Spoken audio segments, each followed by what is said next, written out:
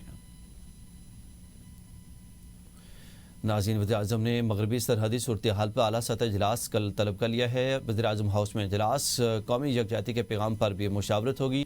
اجلاس میں چاروں وزرائے اعلیٰ، وزیر اعظم آزاد کشمیر، گلگت بلتستان شریک ہوں گے. افغانستان کے ساتھ کشیدگی اور سیکورٹی صورتحال پر غور کیا جائے گا. اجلاس میں افغان مہاجرین کی واپسی سے متعلق اہم فیصلے متوقع ہیں. مغربی سرحد پر افغان طالبان کی حالیہ جارحیت پر تفصیلی بریفنگ دی جائے گی.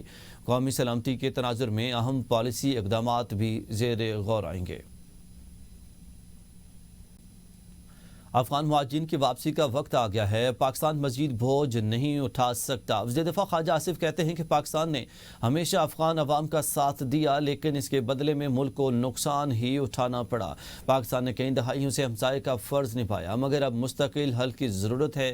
خواجہ آصف نے کہا کہ ماضی میں کئی جنگوں کے بعد جوش واحد و نتائج سامنے آئے، ان کا بھی حساب ہونا چاہیے.